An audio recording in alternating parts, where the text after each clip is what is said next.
장시장에서 여러분들한테 종목을 추천할 종목은 현재는 없어요. 예. 없어요. 창은 열어놓고 있었었는데, 예. 이게 자동 삭제해서 지금 없어진 겁니다. VC. 그래도 자동 삭제 빼고. 코스닥 갭상했으나 지금 내려가고 있어요.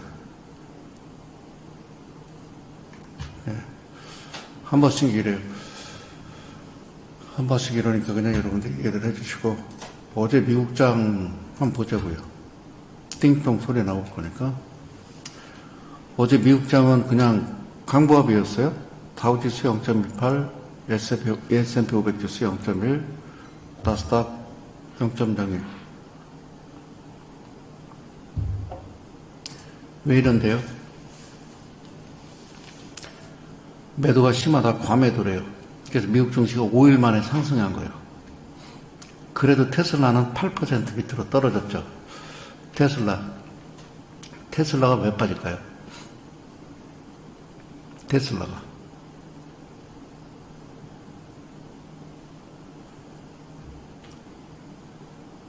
테슬라가 왜 빠진 줄 알아요?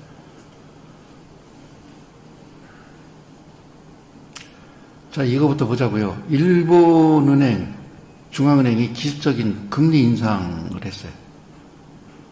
그러면 사실 뉴욕 증시가 오늘 박살나는 게 맞거든요. 예. 일본이 드디어 기습적인 금리 인상을 했다고요. 금리 인상. 그 일본이 금리 인상하면 어떤 일이 벌어지는지 모르죠. 미국이 금리 인상을 계속하면 원화 가치, 달러 가치가, 우리가, 달러 가치가, 엔화 가치가 올라가는 거에 떨어지는 거예요. 그건 아니죠. 아직까지 이해가 안 가요? 10년을 넘게 얘기해서 모르겠죠. 어제 이슈는 일본은행의 전격적인 금리 인상 행보였습니다.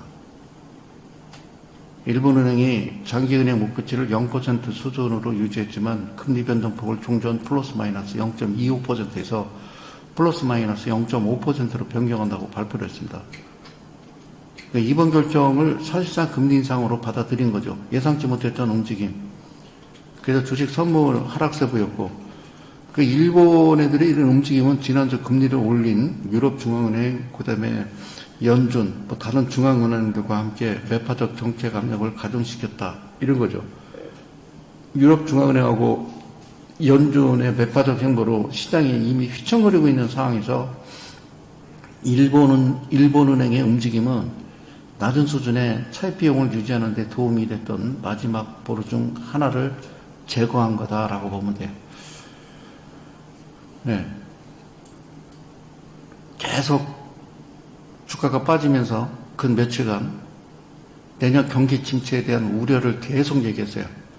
계속 경기 침체에 대한 우려. 예. 그래놓고서 계속 빠지고 개인 투자들 반대매매 나오고 박살났죠. 박살을 냈죠. 그러고 지금 뭐래요?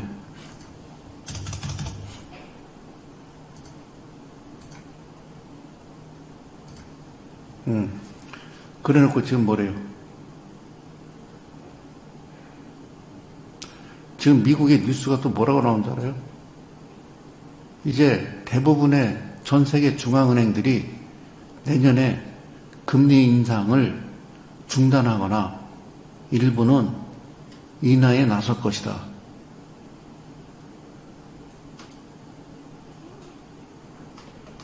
그러고서 증시 어제 강보가 보인 거예요. 그러니까 여러분들이 똑똑하시면 저한테 설명을 해줘 봐봐요. 문제를 문제 삼고 문제를 문제 삼지 않으면 문제가 안 되는 거예요. 문제를 문제 삼으면 문제 되는 거고. 내가 그러잖아요. 계속 죽는다. 저는 이게 더 무서운 거예요. 안 좋아. 끝장났어. 내년 더 안 좋을 거야. 박살날 거야. 나는 이게 편안한데 반대로 얘기해버리네. 어제는 왜 그랬느냐? 그렇대요. 미국을 비롯해서 유럽 중앙은행, 대부분 중앙은행, 일본 중앙은행, 전 세계 중앙은행들이 내년에 금리 인상 중단하고 일부 중앙은행들은 인하에 나설 거야. 왜? 경기가 안 좋을 거니까. 이게 뉴스예요. 이게 뉴스예요. 테슬라 빠지는 거는 트위터 인수하고서 얘가 그냥 그들과 싸우는 거예요. 혼자 홀로. 그것도 있지만 물론 차익 실현 의미도 있긴 있어요. 자, 테슬라 아시겠어요? 테슬라? 전 세계인들, 한국을 비롯해서 서양 개미들이 그냥 신적으로 사들이는 종목들이에요. 알겠죠? 예. 메타가 올랐고, 알파벳, 마이크로소프트 다 올랐어요. 아마존도 올랐어요. 디즈니, 보잉도 올랐어요. 근데 테슬라는 하락했어요. 8% 하락이 아니라 급락이에요. 왜? 예. 가짜뉴스 전파하고 이런 애들 다 계정 삭제시키고 막 이랬잖아요. CNN이 누굽니까? 그죠? 그런 부분이 지금 문제가 돼가지고, 테슬라는. 근데 우리나라 테슬라 갖고 있는 저 서학개미들 되게 많을 건데. 제가 드릴 수 있는 얘기는 다 드린 거고요. 예, 지금은 이제 갖고 있는 종목을 어떻게 정리를 해야 되는지, 그걸 고심할 때죠, 그죠? 그거를 고심할 때죠. 맞죠?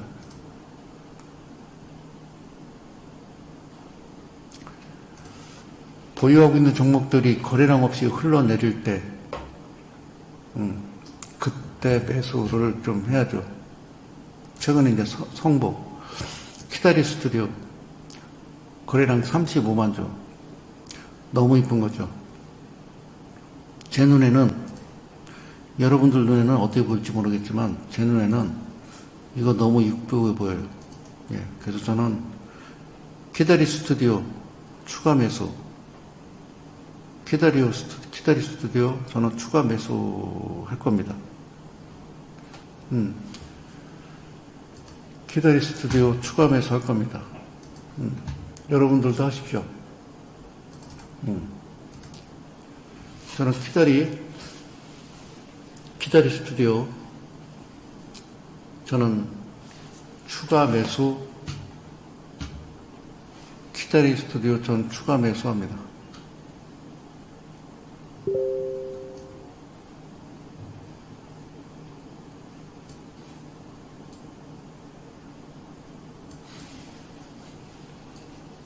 키다리 스튜디오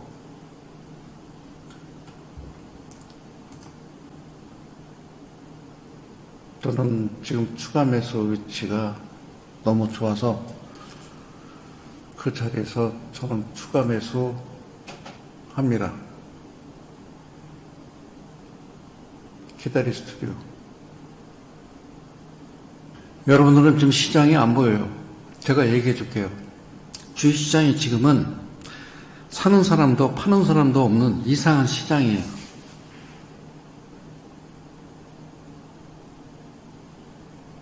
지금 시장이 사는 사람도 파는 사람도 없는 이상한 시장이 됐어요.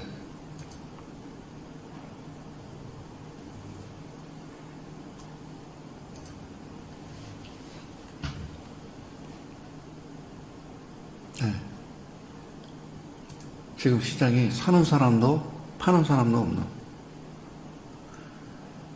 부동산도 그래요.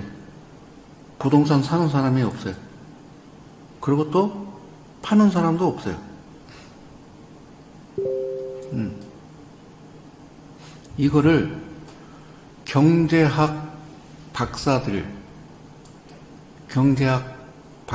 경제학자들, 애널리스트들이 뭐냐면 이거를 경제 위기라고 그래요. 이런 거를 우리는 경제 위기라고 그래요.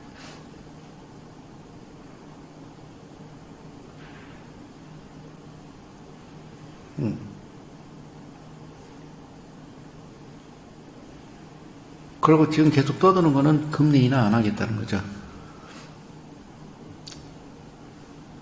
금리 동결 내지는 인하 안 하겠다는 거죠. 그러면은 왜 이 현상이 일어났을까요? 거품이라는 거. 거품이라는 거. 저는 키다리 추가 매수했습니다. 해외 차트 잠깐 열어볼게요.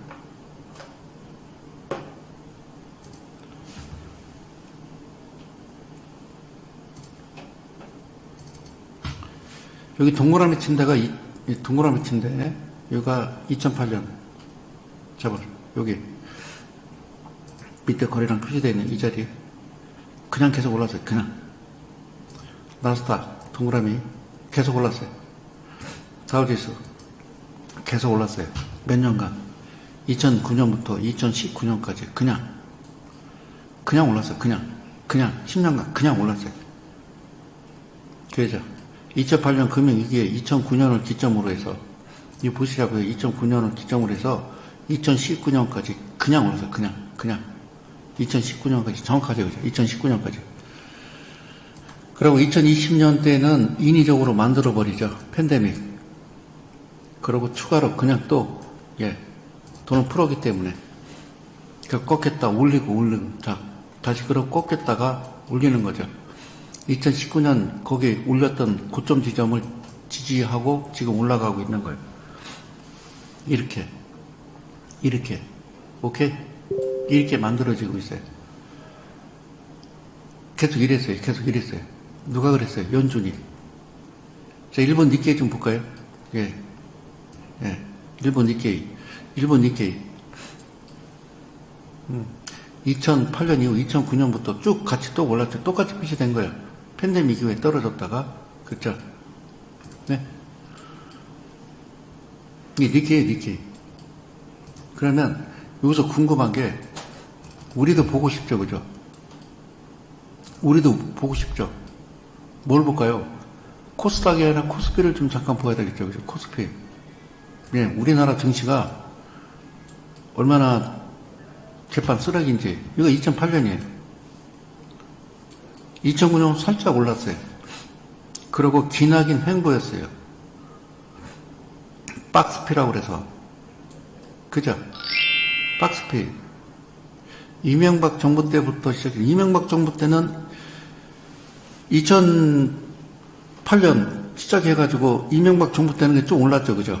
그리고 박근혜 정부 들어서서 계속 박스피 그랬죠. 그죠?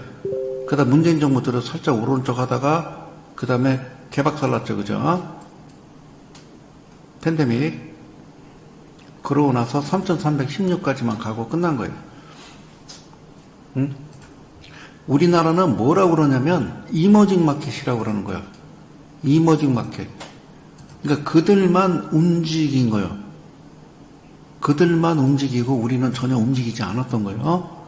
알겠죠? 그들만.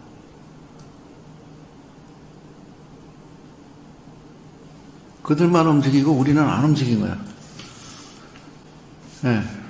여기까지 오케이? 그러니까 누군가, 그게 바로 연준이야. 달러를 무한대로 발행할 수 있는 그 아이들이 거대한 거품을 키우고 또 거대한 폭락을 또 만들어내요. 10년 주기로. 그러니까 각국의 중앙은행들, 즉 G7이라고 하는 그 나라와 중앙은행들, 그 나라의 중앙은행들과 연준이 물가 상승, 인플레를 만든 거죠. 미국 채권은 지난 10년간의 상승률을 최근에 모두 다 뱉어냈어요.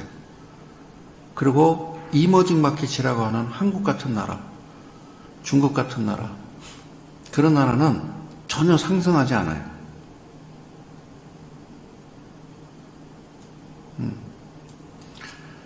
미국 증시 어떻게 될까요? 더 오를까요, 여기서? 여러분들한테 우리나라 코스피가 오히려 낫지, 그죠? 어떨 것 같으세요? 여기서 계속 올라요? 나스닥 국가의 기준 나스닥, 이거 2008년이었는데. 2008년. 이때 자존심이 2000이었어요, 2000. 2천 밀리면 쪽팔리다라고 할 정도. 근데 이게 지금 16,000까지 갔으니 어떨 것 같으세요? 이게 무슨, 이게 뭐라고 표현을 못하겠네. 예? 이런 것들이 무서운 거예요. 2022년 12월 21일 수요일 9시 47분입니다.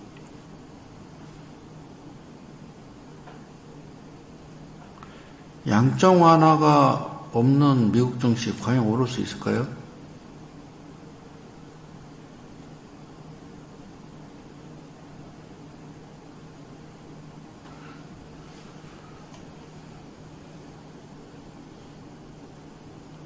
경기 침체 효과라고 계속 떠들어대요.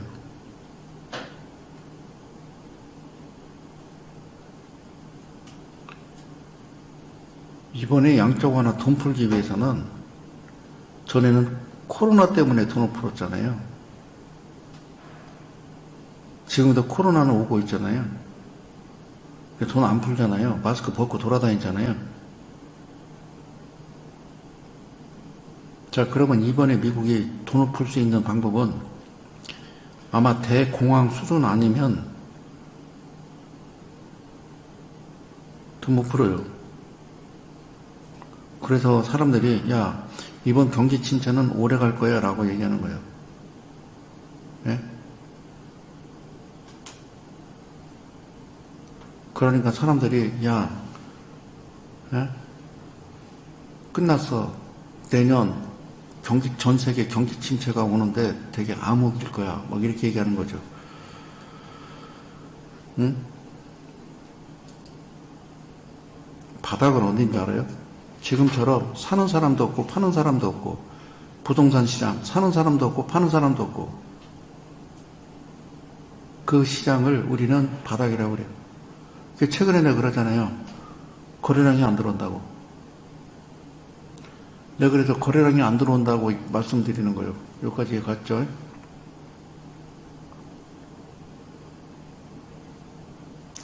내가 종목을 5, 6개, 7개 가지고 있어. 묶여 있어.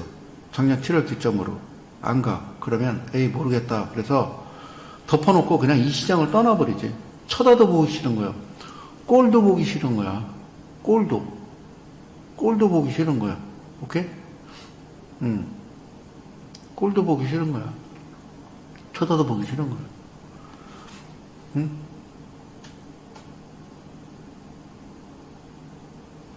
그게 바닥이야. 투자를 포기하는 사람들이, 동학개미들이 다 철수해야 그게 바닥이야.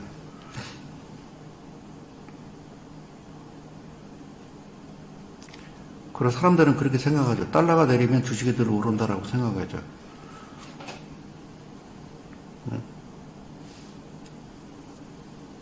이제 개미들이 그걸 알아야 돼요. 정부가, 각 나라의 중앙은행이, 한국은행이, 미국 사람은 연준이 당신네들을 구제해 줄 거라고 생각을 해요. 응? 중앙은행은 증시를 구제를 못해요. 그걸 알아야 돼요.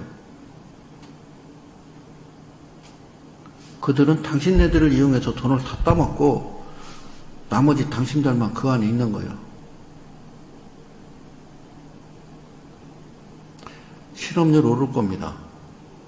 연준 대책 없어요. 금리 올리면요, 고정비가 많이 나갈 거 아니에요. 지금 임금 상승해달라고 그러잖아요. 임금 오를 거고. 아니, 상식적으로 생각해봐. 임금 오르겠지. 물가 오르겠지. 내 월급은 안 오르니까 올려달라고 하겠지. 올리긴 올려요. 올리는 만큼 사람을 자릅니다. 그럼 실업률은 늘어나는 거예요. 자, 금리 연락이 올랐으니까 지금 부동산 사기 어렵죠?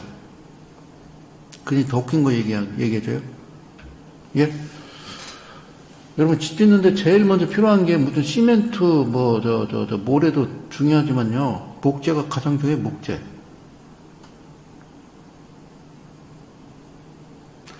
목재가 엄청 중요하거든요. 집 짓는데, 목재. 목재 가격이요. 지금 폭락을 했어요. 400달러 폭락을 했어요.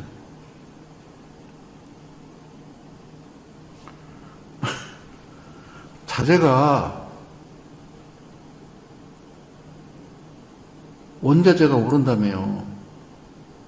그러니까 나한테 이게 뭐가 올랐는지 저한테 얘기 좀 해봐봐요. 그냥 언론은 그래요. 뭐 원자재가 올라서 뭐 물가가 올라간다고. 뭐가 올라가냐고. 유통이 안 돼서 그런 거지.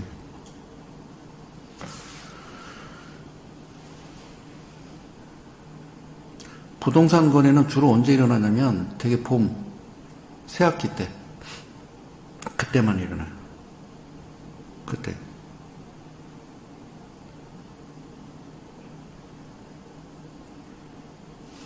우리는 아직 겨울이죠, 그죠? 좀 더 필요하죠, 그죠? 부동산은 앞으로 어떻게 될 것 같으세요? 물론 여러분들 비트코인이나 코인은 절대 안 할 거고, 제가 절대 그건 해서는 안 된다고 강력하게 얘기했던 사람 중에 하나고, 저는 다 겪어봤어요. 닷컴 버블 겪어봤어요? 2000년? 겪어봤다니까. 뻔히 봤다니까. 2008년? 98년? 뭐 다 봤다니까요. 중간중간에 반등은 있겠지만,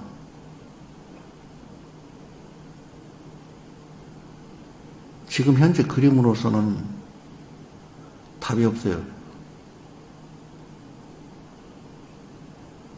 여러분, 2008년 리먼 사태는 거의 충격이었고, 그걸 이제 겪지 않고 주식하는 분들은 얘기해야 재미없을 거니까.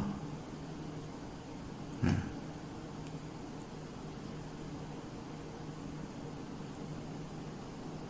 처음에 왔을 때 펀드 하지 말라고 그러고, 내가 이 바닥에 왔을 때 여러분들한테 처음에 펀드 하지 말라고 그랬지. 펀드가 뭔지는 알고 하냐고. 펀드는 해서는 안 된다고. 그 비트코인은 전 사기니까 저 쳐다도 보지 말라고. 투자를 무슨 종교처럼 맹신을 하게 하면 안 되는 거예요. 예. 비트코인은 종교가 아니에요.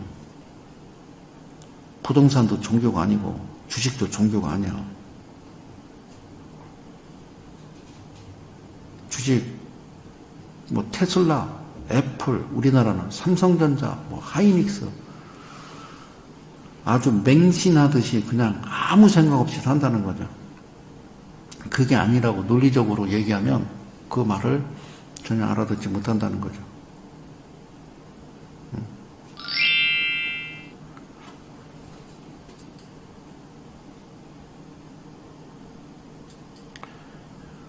테라 루나 코인 나왔을 때도 충분히 제가 얘기했고요. 얘도 이제 잡혔나요? 아니면 곧 잡히겠죠? 잡혀서 하여튼 종신형 살겠죠, 그죠? 근데요, 그 대표가 잡혀서 종신형 살면 여러분들은 한 푼도 못 받는 거예요. 그냥 그대로 날아가는 거예요. 테헤란로에 다단계 하는 유사수신행위 하는 사람들 대표가 왜 징역을 안 가는 줄 알아요? 왜 징역을 못 가는 줄 알아요? 걔가 들어가면 자기 돈이 날아가잖아요. 그러니까 검찰도 골치 아파요. 너 나가서 해결하고 다시 들어와 이런다고요. 걔가 들어가면